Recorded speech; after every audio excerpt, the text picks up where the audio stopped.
muamalah secara syariah. Pada Ustaz, waktu tempat kami silakan.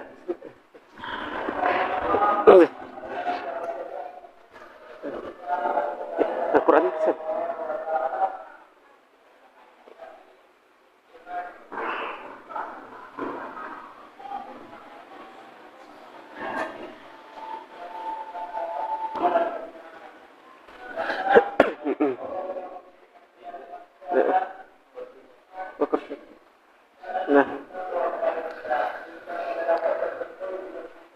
Bismillahirrahmanirrahim. Assalamualaikum warahmatullahi wabarakatuh. Waalaikumsalam warahmatullahi wabarakatuh.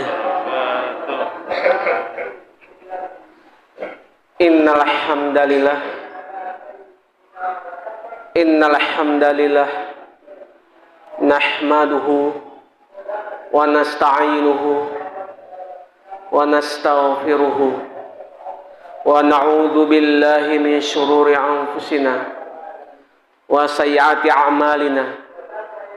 May yahdihillahu fala mudilla lahu wa may yudlilhu falan tajida lahu waliyyan mursyida. Asyhadu an la ilaha illallah wahdahu la syarika lah wa asyhadu anna Muhammadan abduhu wa rasuluh la nabiyya ba'da. Allahumma shalli wa sallim ala nabiyyina wa habibina wa syafi'ina Muhammadin asyrafil anbiya'i wal mursalin wa ala alihi wa ashabihi wa man tabi'ahum bi ihsanin ila yaumiddin. Ya ayuhan nas, usikum wa iyaya bitaqwallahi faqad fazal muttaqun. Qala ta'ala, ya ayyuhalladzina amanu taqullaha haqqa tuqatih wa la tamutunna illa wa antum muslimun.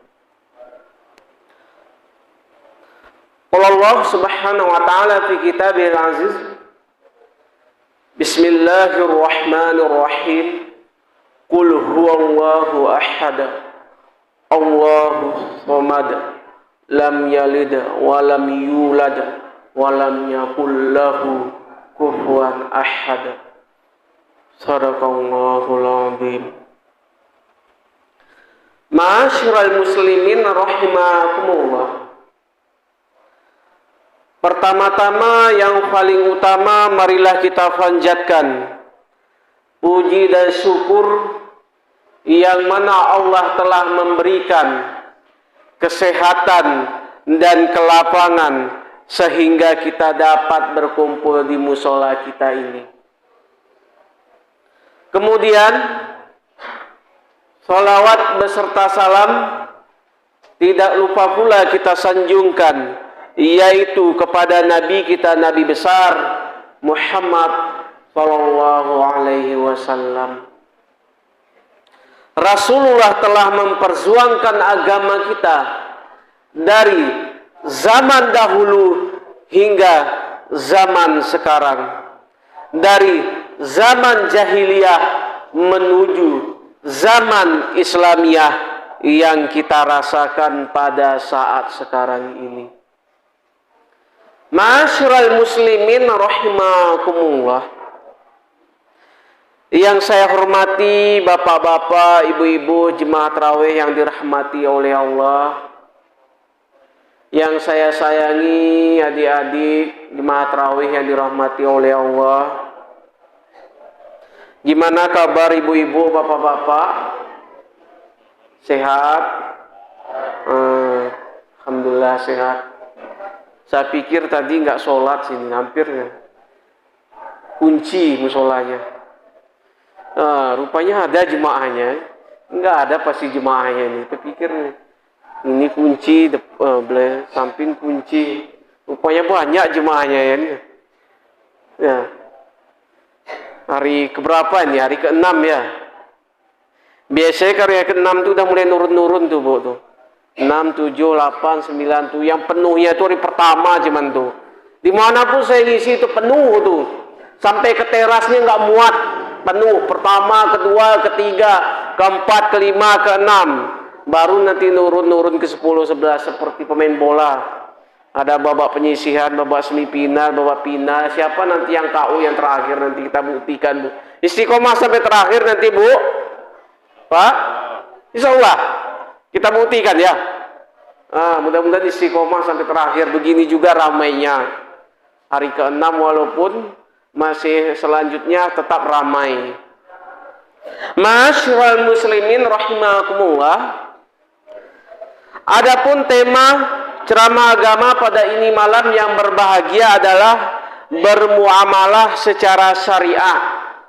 Ya, bagi untuk adik-adik silahkan dicatat kalau itu ada untuk tugas. Itu judul dan materinya ya. Bermuamalah secara syariah. Apa itu muamalah secara syariah? Muamalah ini adalah sosial kita secara hukum Islam.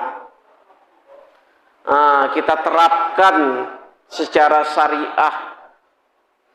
Maka kita ini adalah umat Islam. Semua kita secara muamalah kita terapkan secara syariah. Hukum Islam. Maka ini adalah sebagai jalan kita pada hari ini. Ma'asyiral muslimin rahimakumullah.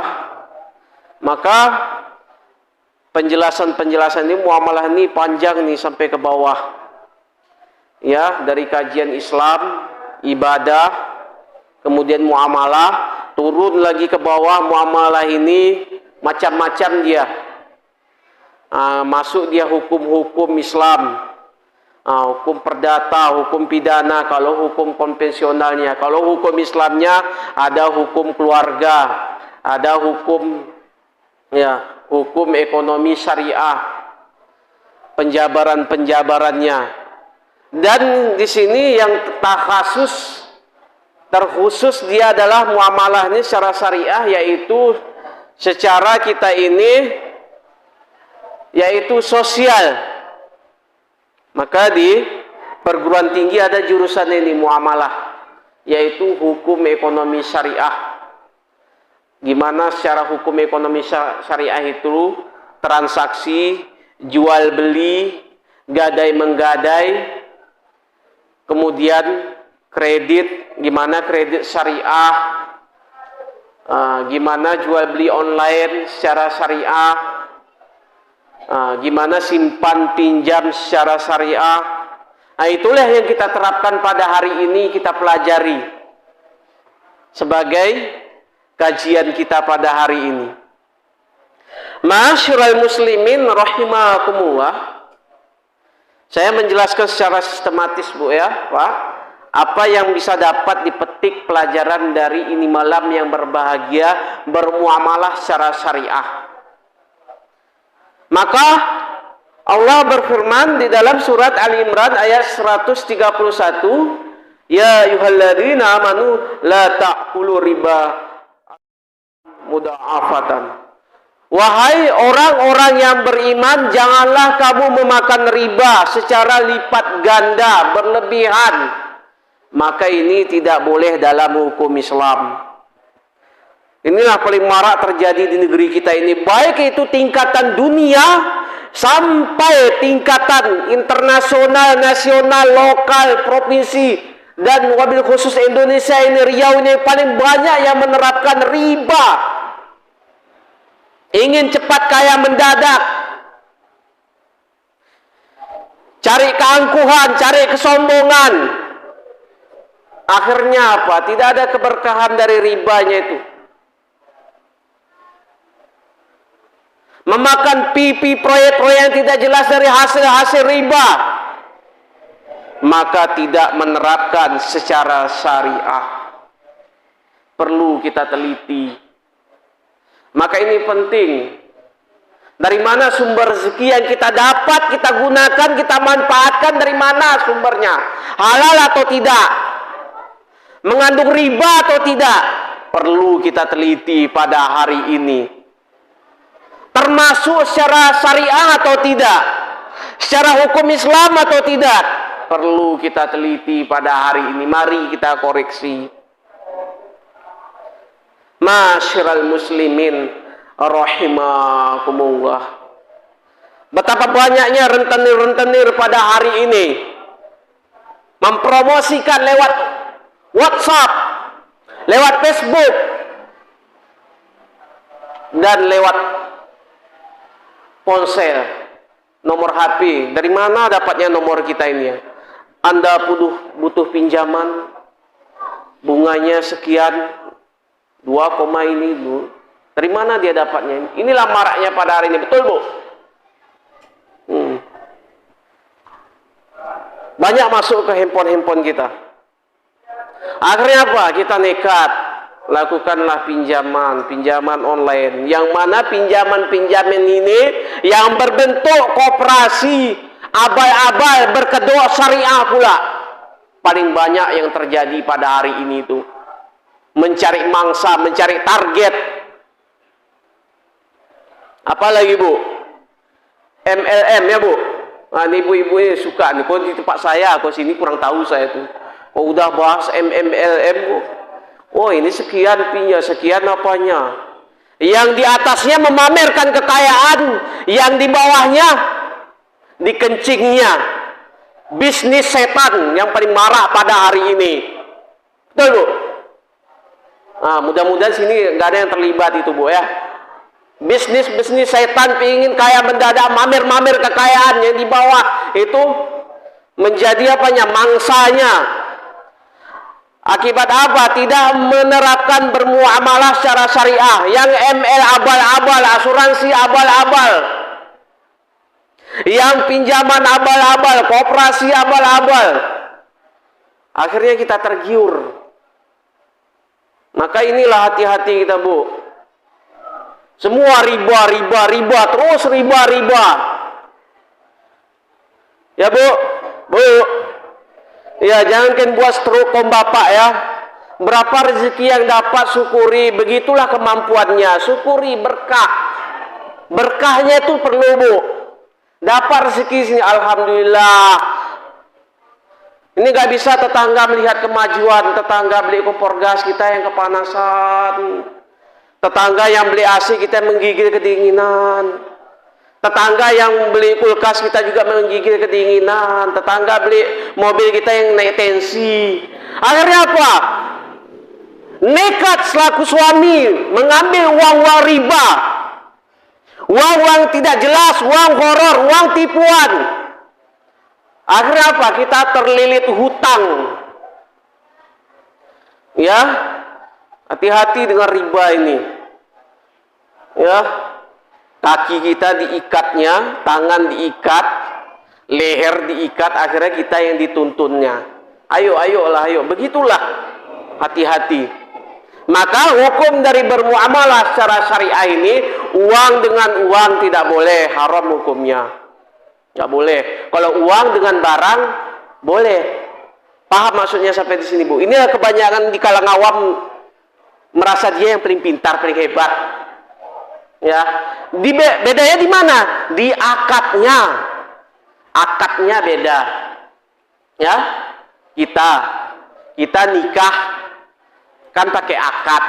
Ada ijab, ada qabul. Nah, aku nikahkan engkau dengan ini, dengan pola mengamal. Baru akad, ijab, qabul, baru masang cincin. Sedangkan dengan agama lain kita beda. Mereka tidak ada ijab dan qabul, langsung masang cincin. Paham Bu? Nah, gimana transaksi? Gimana secara syariah? Maka ini perlu kita pelajari untuk mengulang kembali, untuk mengkaji kembali. Mungkin diantara ibu-ibu, bapak-bapak ada yang sudah paham. Yang kalangan orang awam nih yang lebih berbahaya. Merasa sama aja semua katanya. Mau konvensional, mau syariah, sama aja semua. Maka ini perlu kita teliti, kita kaji kembali. Masyiral muslimin rahimakumullah. Gimana kita menerapkan secara syariah? Kita melakukan butuh uang, butuh modal. Maka pihak bank-bank syariah dia tidak mau memberikan kita itu uang, dia yang membelinya baru cicil ke dia. Kalau bank-bank konvensional dia memberikan uang. Maka berapa juta yang kita pinjam? 10 juta, maka balikan 12 juta, itulah mengandung riba. Di akadnya tadi beda. Kalau bank syariah, kita mau butuh modal, mau beli kendaraan 20 juta, iya kami yang belikan, cicil ke dia. Bedanya di akadnya. Bisa dipahami, Bu? Bisa, itulah bermuamalah secara syariah. Kemudian pembahasan lagi, sedikit lagi, Bu, ya. Secara ringkas, jelas, padat. Kemudian masalah jual beli online, sesuai yang barang yang dapat yang sesuai digambar, maka sesuai yang itu juga harus, supaya jangan timbul horor tipuan. Kemudian apa lagi? Sistem gadai menggadai begitu juga. Apa itu? Kita tolong menolong, bukan telan menelan. Banyak pada saat sekarang ini masih telan menelan. Katanya gadai untuk mencari keuntungan. Makanya ada di sini kita ini pegadaian syariah, mengatasi masalah tanpa masalah. Itulah pegadaian syariah. Itu untuk apa? Ya, dia menerapkan secara syariah, ya, berusaha semurni-murninya, walaupun sikitnya pasti ada. Mereka berusaha, ketimbang kita yang konvensional. Alhamdulillah kita di sini, ya, udah di Riau ini udah menerapkan syariah, udah ada Bank BSI, Bank Riau Kepri, BRK Syariah. Yang awalnya yang pertama syariah itu adalah Nusa Tenggara Barat, yang gubernurnya hafiz Quran, yaitu Ustadz Muhammad Zainul Majdi, secara syariah. Kemudian Aceh baru sudah, kita pun sudah menerapkan secara syariah. Supaya apa? Bermuamalah secara syariah. Kita menerapkan hukum Islam. Ma'asyiral muslimin rahimakumullah. Adapun intisari dari ceramah agama ini adalah, marilah kita bermuamalah secara syariah, gadai menggadai secara syariah, jangan telan menelan. Ini sekarang pada saat sekarang ini, ikan hiu makan ikan paus makan ikan tongkol makan ikan teri apa mau dimakannya? Terpaksa anak teri itu yang dimakannya. Maka tidak secara syariah. Nah, akadnya, kemudian ya kita ke koperasi syariah, ke bank syariah, ya semua kita terapkan secara syariah, secara hukum Islam, supaya ada keberkahan dalam hidup kita ini, berkah rezeki kita, berkah umur kita. Pernahkah sadarkah kita pada saat sekarang ini, begitu harta yang datangnya, begitu lesatnya, begitu hangusnya? Karena apa? Tidak jelas harta yang kita dapat itu. Dari unsur horor dan tipuan. Tidak jelas barang-barang yang kita jual itu. Itu perlu kita teliti. Kenapa tidak berkah rezeki kita pada hari ini? Mungkin kita dalam bermuamalah kita, jual beli kita, sering kita tipu, penipuan, horor. Itulah perlunya. Tidak sesuai dengan akadnya. Mungkin hadza wa minni, syukran ala ihtimamikum, akhiru kalam. Wassalamualaikum warahmatullahi wabarakatuh.